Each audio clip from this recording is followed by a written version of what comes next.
Chapter 3. Like every morning, I hear the call to morning prayers over the loudspeaker. It's early, but today I was already awake. I pray that I'm making the right decision. I don't have to say a word. Fatuma understands what I've decided. I don't think Husan understands yet. Maybe Fatuma isn't convinced about school, but she still tries to give me extra porridge at breakfast.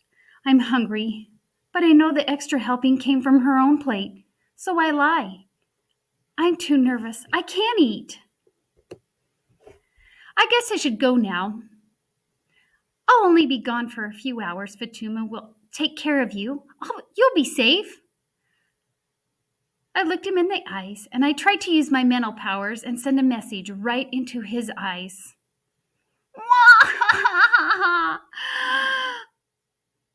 It was so hard to leave, Husan.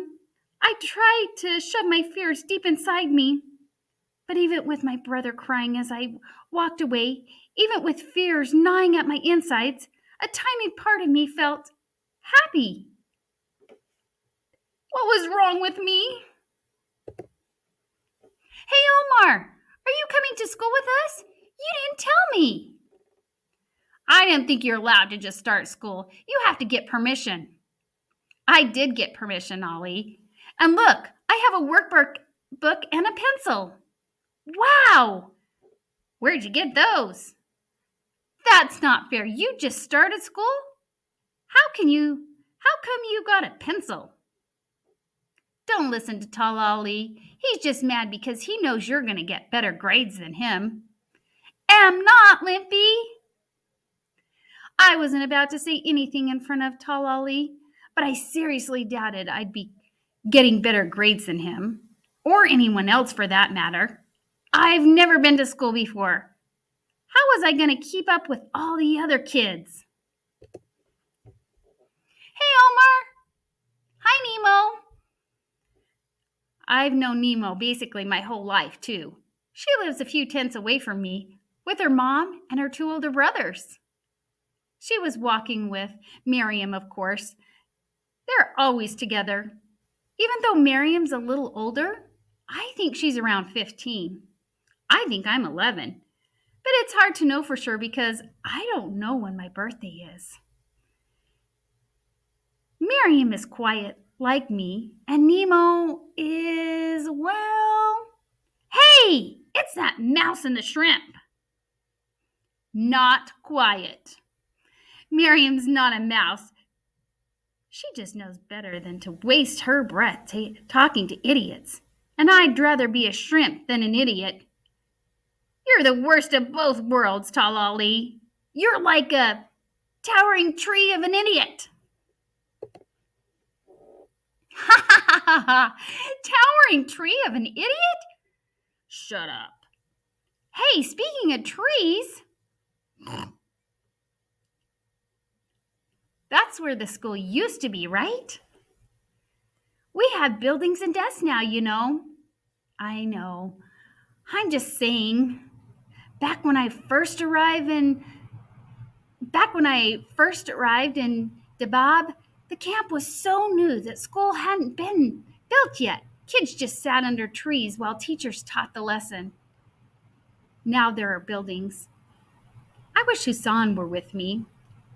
I wouldn't feel so nervous if I had my brother by my side. Go.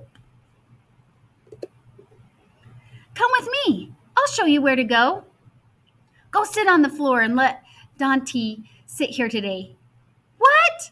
But just go.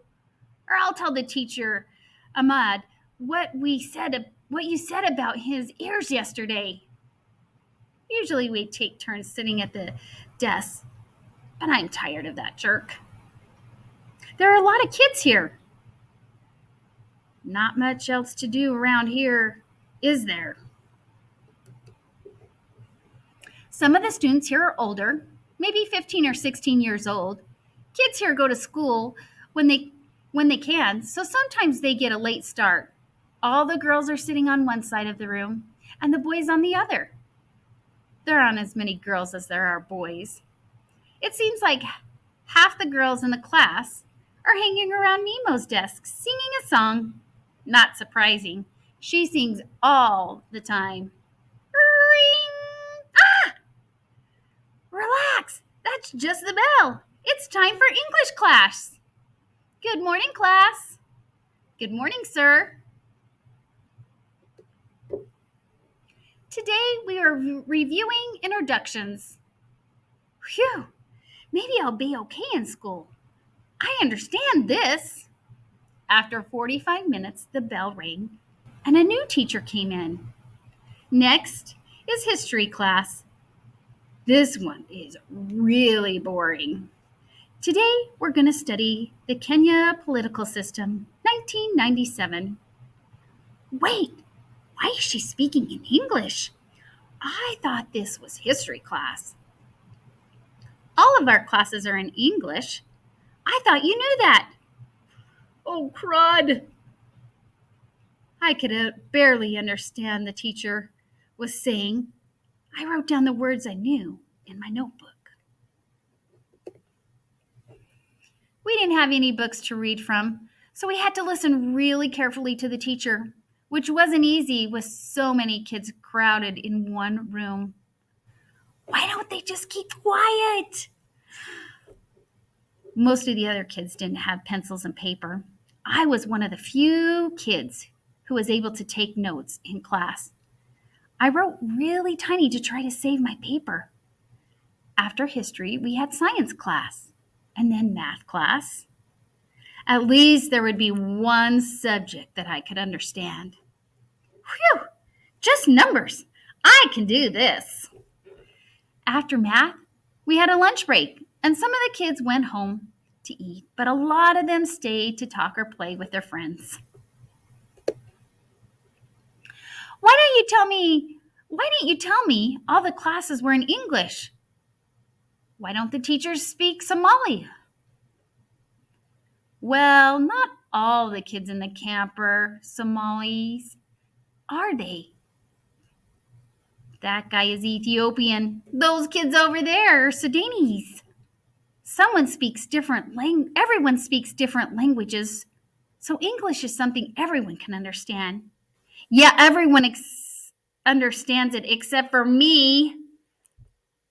Are you going home to eat? Nah. Let's go play soccer with a real ball for once. The truth was, I knew we didn't have anything to eat today. And also, I thought it would be easier just to stay away.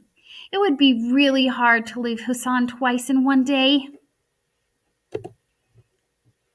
After lunch, we had Arabic, Kiswahili, arts and crafts, and today we are going to sculpt elephants from mud, everyone, outside. Just like the building pit? Then the final bell rang, and that was it. We didn't have any homework after all, nobody had any books to study with. That was so boring. My brain hurt from all the listening and concentrating and new facts solved inside of it. But for some reason, I couldn't stop smiling. I'm going to school! What are you smiling at, doo-doo head? Weirdos! See you tomorrow, Omar. I'm Julio! He's been looking for you all day. He just sat by the door waiting for you. Okay. You can let go now. I'm home. I missed you too. I'll tell Hassan everything I learned in school. I try to remember the things I didn't put in my notebook, and I write it in the sand. Even if he doesn't understand it, I share it with him. I can't know for sure, of course, but warm feelings wash over me, like I'm doing the right thing. I hope my parents would be proud.